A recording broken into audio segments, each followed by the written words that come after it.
Howdy, welcome back to Wobble Enjoy Sports. If you're new around here, hope I can get you to consider to like the content and subscribe to the channel. But if you're a regular around these here parts, thank you very much for the continued support. It was record-breaking stuff on Wobble Enjoy Sports last weekend.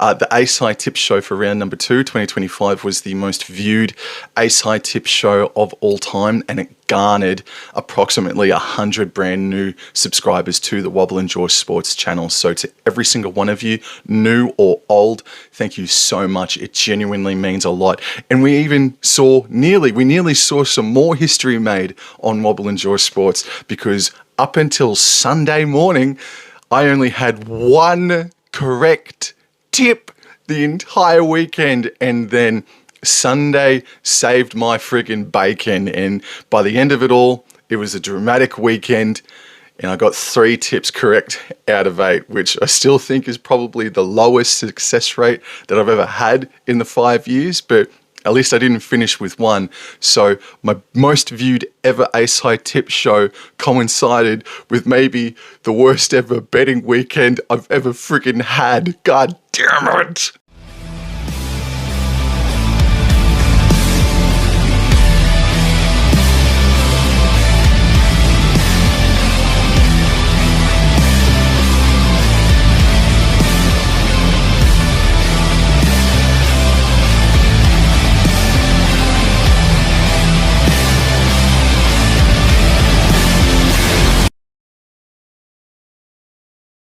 Round number 3 for the 2025 NRL season begins with the grand final rematch from 2024. The Melbourne Storm host the Penrith Panthers from Amy Park.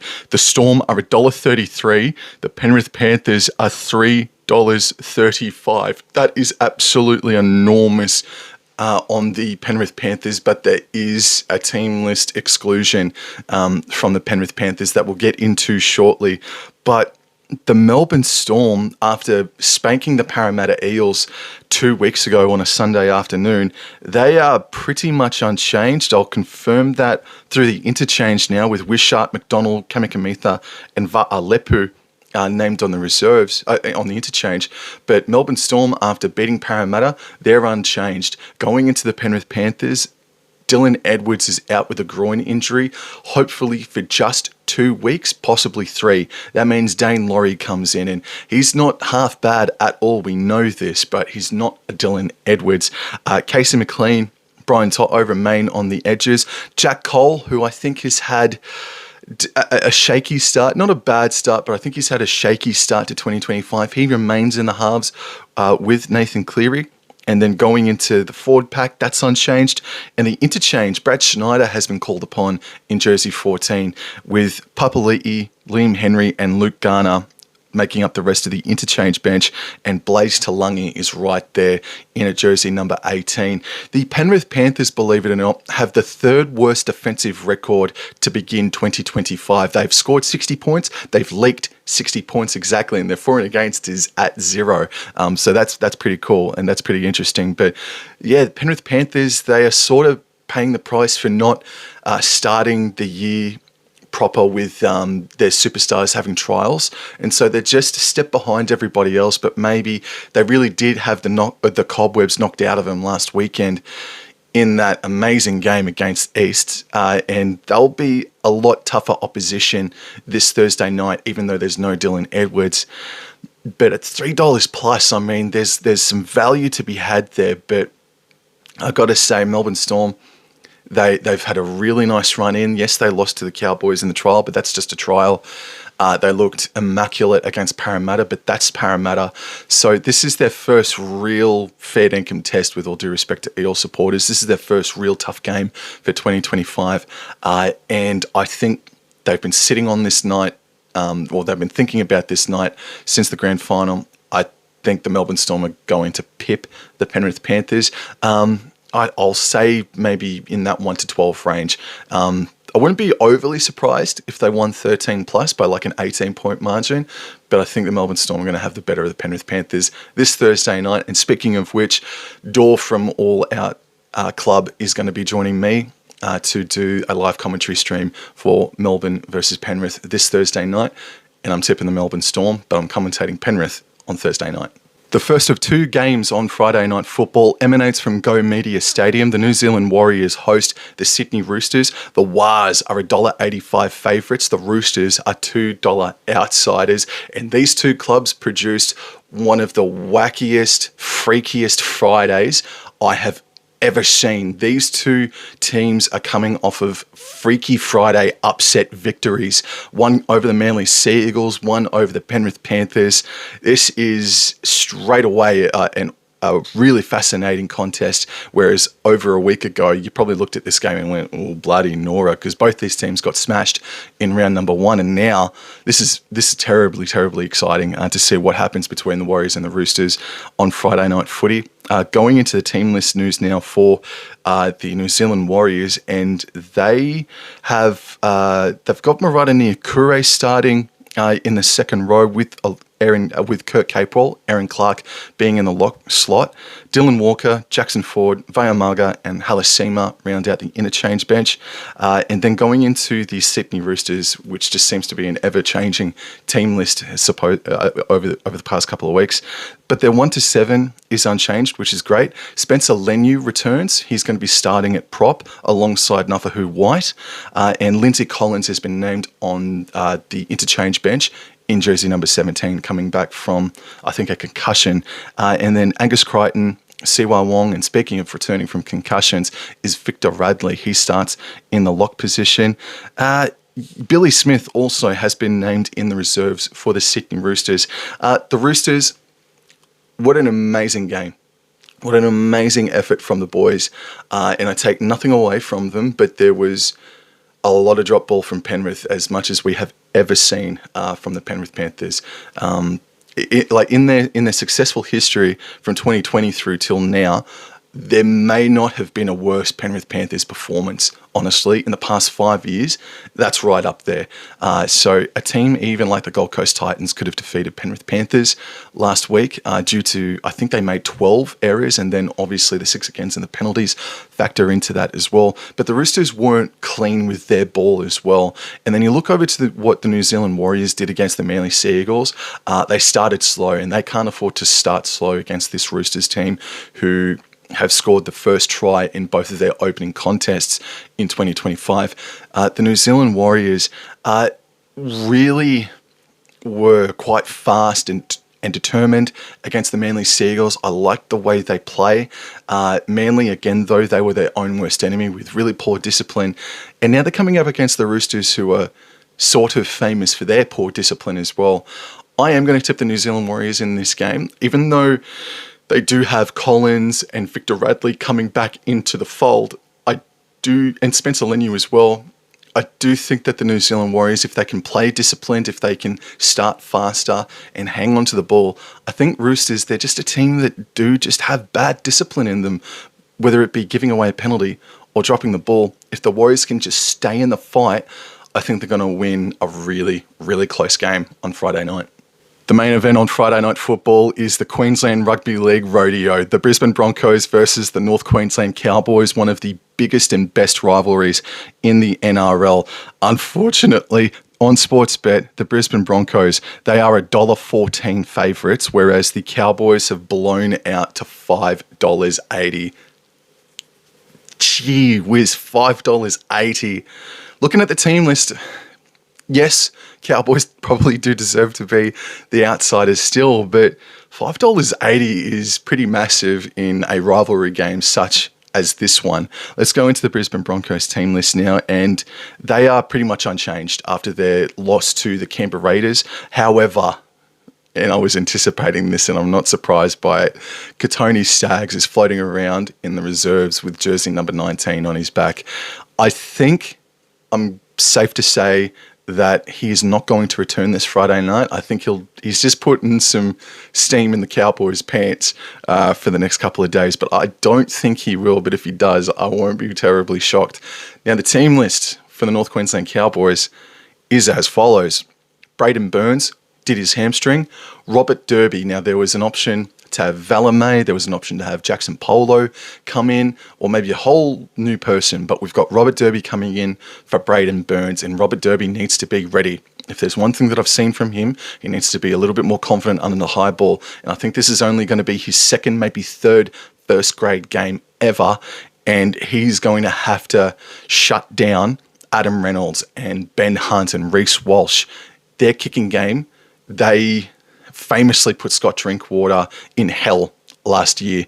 And I think Robert Derby, and still to a degree, Scott Drinkwater, I think Robert Derby's going to have a really tough night, but we really need him to shine and have some massive intensity in shutting down the kicking game in what will be the Brisbane Broncos' first home game for 2025. Also, changes into the back line. Tom Duffy has been dropped, and it is Jake Clifford who comes back to start at halfback and partner Tom Dearden. I think Todd Payten has Clifford coming back because he's more confident defensively in Clifford, and he wouldn't want too much of a target on Tom Duffy on this night.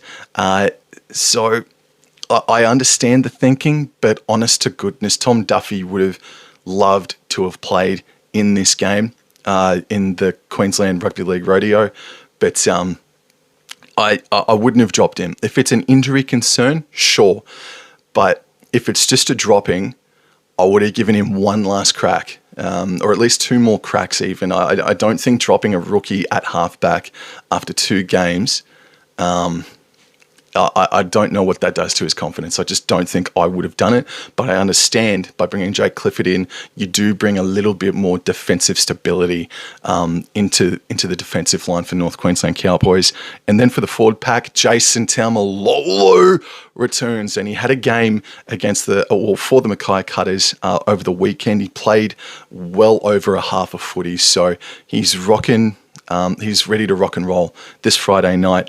Also, Kai O'Donnell, who I thought was probably our best last weekend, maintains his starting role with jersey 12 on his back. Jeremiah Nene does return to the 1-17, but he's going to come off the bench in jersey number 15. So that's interesting, because Kai O'Donnell did not deserve to lose his spot after the performance he put up last weekend. And watching Jeremiah Nene in the Northern Pride, he didn't do anything overly exciting. He didn't do anything underwhelming. He was just okay. So Jeremiah Nene, welcome back to first grade. Let's see him now absolutely rocket all the way to the end of the season. And that's just about it. So it's Harrison Edwards that does lose us out. And that's a bit of a shame. I do like the work rate that he does get through, and it is Tom Duffy who is still there in jersey 19. Carl Lawton has also dropped out, and Thomas McKaylee is still there in the reserves list. So he's really knocking on that door, and I really hope Todd Payten opens it up for him in the next month or so. It's the 63rd edition of the rodeo, of the Rugby League Rodeo. Cowboys are going to win this game. They're going to cause an upset like there was an upset last weekend on Friday Night Footy, and they're going to come down to Suncorp and get their first victory at the venue since 2022. Cowboys 1-12. I'll be there. Come Saturday. Go North Queensland. There are 3 games on Super Saturday, and game number 1 is from Shark Park, the Cronulla Sharks versus the South Sydney Rabbitohs. And the Sharks are $1.13 favourites. Souths are $6.05. For a team that has gone 2-0, that's a pretty big margin on the South Sydney Rabbitohs. But I will say, South Sydney, they have defeated the Dolphins and the Dragons, and both of those teams were projected to finish in the bottom half of the bottom 8, if that makes sense. So they've done well to come back, and they've done well to stick tough with those teams. But I don't think there was anything overly great about South Sydney's opening 2 rounds, but you can only defeat what's in front of you. And what's in front of them this weekend is, in my opinion, one of the top 4 premiership heavyweights, possibly top 3. Cronulla Sharks, they're still...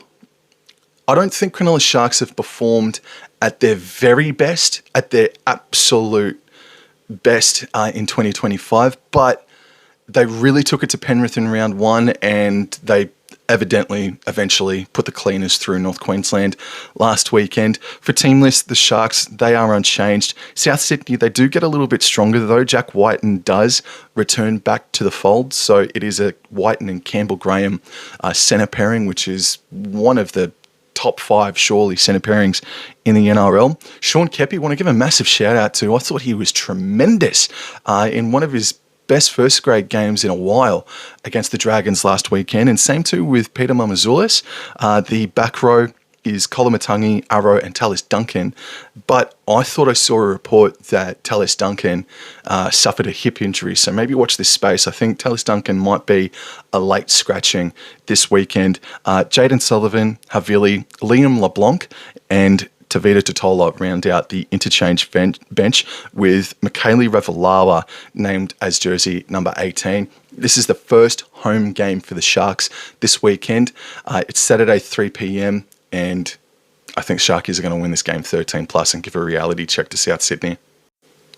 The second game on Super Saturday is from KO Stadium in Redcliffe, the first of only 2 games at Redcliffe this year. The Dolphins versus the West Tigers. The Dolphins find themselves as favourites at $1.80, whereas the West Tigers are $2.05 outsiders. That does surprise me that it's not a little bit closer, but it also wouldn't surprise me if it does get a little bit closer. Going into the Dolphins now, their 1-7 is unchanged. Their forward pack is unchanged, and their interchange reads Donohoe, Kerr, Mark Nichols, and Ray Stone, with Finafuiaki named on the reserves, so there's still a little bit of trepidation about him with his concussion. Jack Bostock has also been named on the reserves, so maybe Coach Kristen Wolf might have a bit of an ambush ready and waiting for the West Tigers. He might do a lot of swapping and changing, so be prepared for that one. Whereas the West Tigers, who, the first 20 minutes was absolutely diabolical between them and the Parramatta Eels, but they then turned it on very, very nicely for the remaining 50-odd minutes of that contest this past Sunday. So therefore, their 1-7 is unchanged. Their forward pack is unchanged, and the interchange reads De Silva, Hunt, Bird, and Sione Fainu. This is a flip of the coin game. It really is. I'm not too sure how the Tigers are going to go with their first real big travel game for 2025. It's their first appearance in Queensland this year. Dolphins back at home for their first fair dinkum home game of the year after their round 1 contest got, not flooded out, I was going to say, but it had to be moved because of the weather up here in Brizzy. This is a terribly hard game to try and nullify, try to tip. I think there's just a bit too much here for the Dolphins. The Tigers are going to go very, very close. And to be fair, they defensively, while that the West Tigers are right now the best defensive team, or one of the top 3 best defensive teams in the competition, and they were just that last year, and then they fell away drastically in the second half of 2024. But it's been defensively a great start from the West Tigers. And the Dolphins, they had things run away from them in the first half, but they haven't been blown out in their 2 losses. Even though it was 13+ last weekend, they didn't quite get blown out by the Newcastle Knights. Tigers, I think, are playing better footy, better defensive footy. Dolphins, their attack's not great at the moment. I just said Dolphins. Nah, I think I'm going to tip the West Tigers. Yeah, they got some momentum. I know that the Dolphins are at home, but the Tigers' defense is no joke. And I think their attack, when it does click and when they do hang on to the pill, I think it's better than the Dolphins. But this could be an ambush from Kristen Wolf. I might even change my tip. I'll let you know.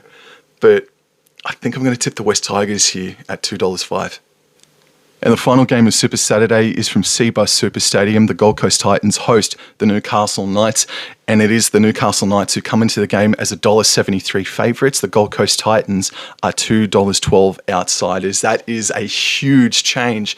If you watched me and Terry talk last weekend for the Knights and Dolphins game, Newcastle Knights last Thursday night were about $2.30 outsiders, whereas the Gold Coast Titans were $1.70 favourites. So if you got the Newcastle Knights at about that $2.30, $2.20 range, good on you. That is a fantastic get if that's what you got. I didn't do it, even though I saw it. So for the Gold Coast Titans, they're pretty No, well, Alefiana Khan-Pereira is out, so that brings in Tony Francis and Jermaine Jolliffe. So it's Khan-Pereira with a hamstring injury, and then Jamin Jolliffe suffered a calf injury this past weekend. So that's a bugger that Khan-Pereira and Jolliffe are not there. And Jolliffe is a very underrated prop, a very, very underrated prop in my opinion. So we got Fodawaker and Regan Campbell-Gillard starting. Brock Gray maintains the rage, and it's Isaac Fa'asuamala-Aui that does come into the fold for Jamin Jolliffe. Now, looking into the Newcastle Knights now, and their backline is unchanged. Brody Jones is starting at prop in jersey number 10, whereas Lucas, Frizzell and Elliott, that is their back row. And the reserves for the Knights, Brayley, Hetherington, Thomas Cant and Matt Croker. So Kai Pearce-Paul was suspended for a couple of weeks for a high shot, and then Leo Thompson did an injury. I think it was a calf injury off the top of the dome. So a couple of changes there for both of those teams. Newcastle Knights, they're playing solid, but they've only defeated the West Tigers in what was their first true hit out with Jerome Luai, and then they also took care of a Dolphins side that have been at 6s and 7s, going north, south, east and west and having team list changes and whatnot. So this is their biggest test of 2025 so far in what will be the Gold Coast Titans' first home game of 2025. They still scored 24 points, but they still leaked approximately 30 plus. Well, they did. They leaked about 36 odd points to the Gold Coast Titans. It's the scoreline that you could have predicted back when the grand final was all over and done with, and when the draw first came out. So that was a bit disappointing, but in front of their home fans, I think the Titans this is a must win. I know it's early, it's only their second game, but this is a must win. Newcastle Knights, it wouldn't surprise me if they did get up and win this game just quietly. They are in form, but I just think the Titans, they've got to get it. They genuinely have to get this game. So I'm going to back them in, but the Knights defense might say something about it. I'll tell you what too, Newcastle Knights, man, when they are on a roll, when they have the momentum, I know that you've got the Storm and you've got Brisbane and to a lesser extent the Penrith Panthers, but when the Knights are on a roll, man, their momentum is so hard to stop and it is so graphic. They are deadly. They are so deadly when they've got momentum. But I think Gold Coast, there's just too much. There's too much to play for here. They've got to perform in front of their home fans this Saturday night. So I'm going to give them the benefit of the doubt here and get the dub against the Newcastle Knights this Saturday night. There are two games on Sunday, and game number one is from CommBank Stadium, one of the best rivalries in the NRL, the Bulldogs versus the Eels, but it's a Parramatta home game, but they find themselves as $3.11 outsiders, whereas the Bulldogs are $1.37 favourites. That is kind of strange to see that Parramatta are so close in the betting market to the Bulldogs when you've got South Sydney as $6 outsiders to the Sharks, and then Cowboys $5 plus against the Broncos. Parramatta, I know that my team, Cowboys, haven't started the year like a house on fire, but the Parramatta Eels have showed very, very little. I know my team hasn't, but Parramatta Eels, I think, have been a little bit worse than North Queensland Cowboys in my opinion, but not to say they haven't been bright spots. Let's go into the team list now for the Parramatta Eels, and Dean Hawkins starts at halfback. Dean Hawkins starts at halfback, whereas Dylan Brown has been named still in the 5'8" role. So Ronald Volkman is out. So he has been completely dropped. It's not an injury. It's Hawkins that's in. Man, I'll tell you what, of the two halves, Ronald Volkman has done more than Dylan Brown too, just quietly. I'll stop right there. So Joroff and Gowie, Junior Polo and Brennan Hands, they are the starting front row. Lane, Williams and Hopgood, the back row. And the interchanges Smith, Dury, Kautoga and Tuivasa. Now, going into the Bulldogs now, who had a great win against the Gold Coast Titans this past Sunday, it looks like Blake Wilson stays on the wing.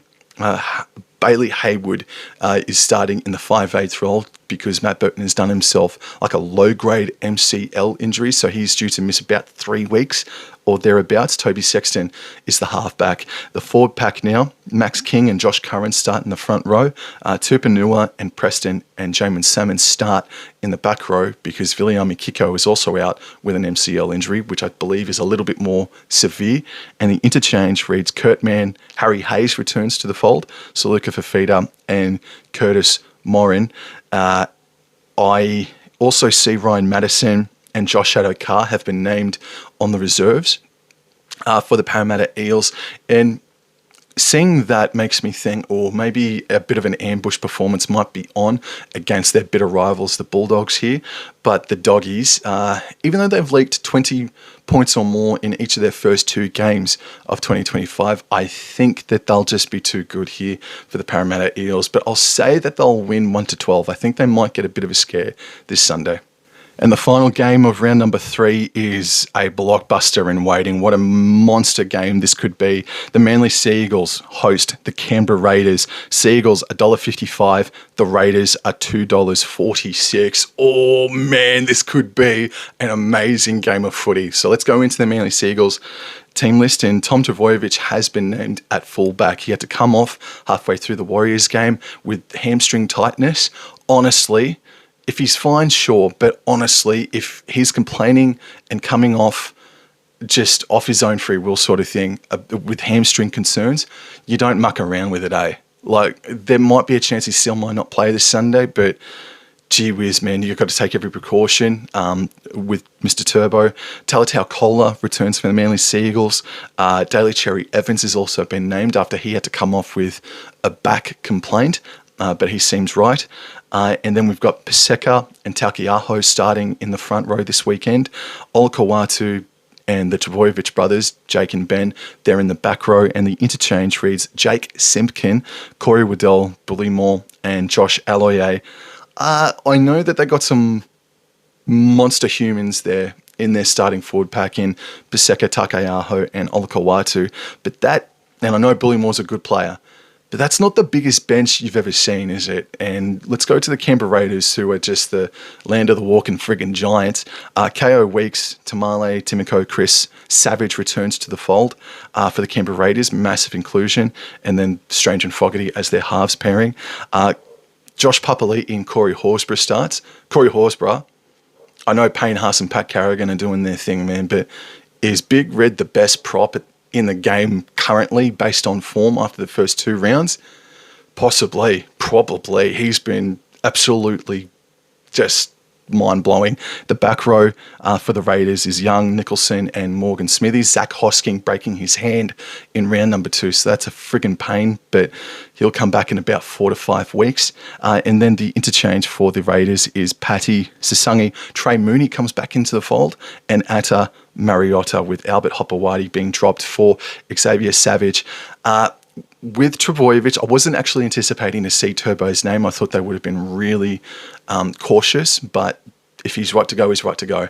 So with Turbo back into the fold and with Kola and Taukeiaho back in for Manly, yeah, I think they do deserve favouritism because they are also at home. They're coming off a bit of a hiding this past Friday, but there is a bit of travel there, but they've had a long rest, a long break. For the Canberra Raiders, Melbourne Storm didn't play last week, so I tend to suggest that the Raiders are the most informed team of the competition right now. That is wild to say. It's only 2 rounds in, but they are. The Raiders are the most informed team of the competition for 2025 after the first 2 rounds. They did go to 4 Points Park last year and beat Manly with Turbo, with DCE in the fold. This is going to be a fantastic match. And based off of last weekend's tips, maybe it is good just to favour your favourite team and hope they do it instead of trying to look at it analytically. So you know what? Come on, the Canberra Raiders. Go the Raiders. I'm going to tip the Raiders to win this game in a really, really close one. If the Manly Sea Eagles are more disciplined, then it'll help them tremendously. But I'm going to go the Canberra Raiders to win this game 1-12. Howdy everyone, thank you very much for your continuous support. Thank you for clicking on this video. I hope you enjoyed it. You can catch me on the next episode next week. If not, I'll put out a Mackay Cutters Northern Pride video this week. I'm also going to be live with Dor from All Out Club this Thursday night for the grand final rematch between Storm and Penrith. Besides that, you can catch me on Instagram. So hope you like the content and subscribe to the channel if you haven't already. And if you have, thank you so much. So I'll see you guys in the next episode. Thank you. Take care. Adios.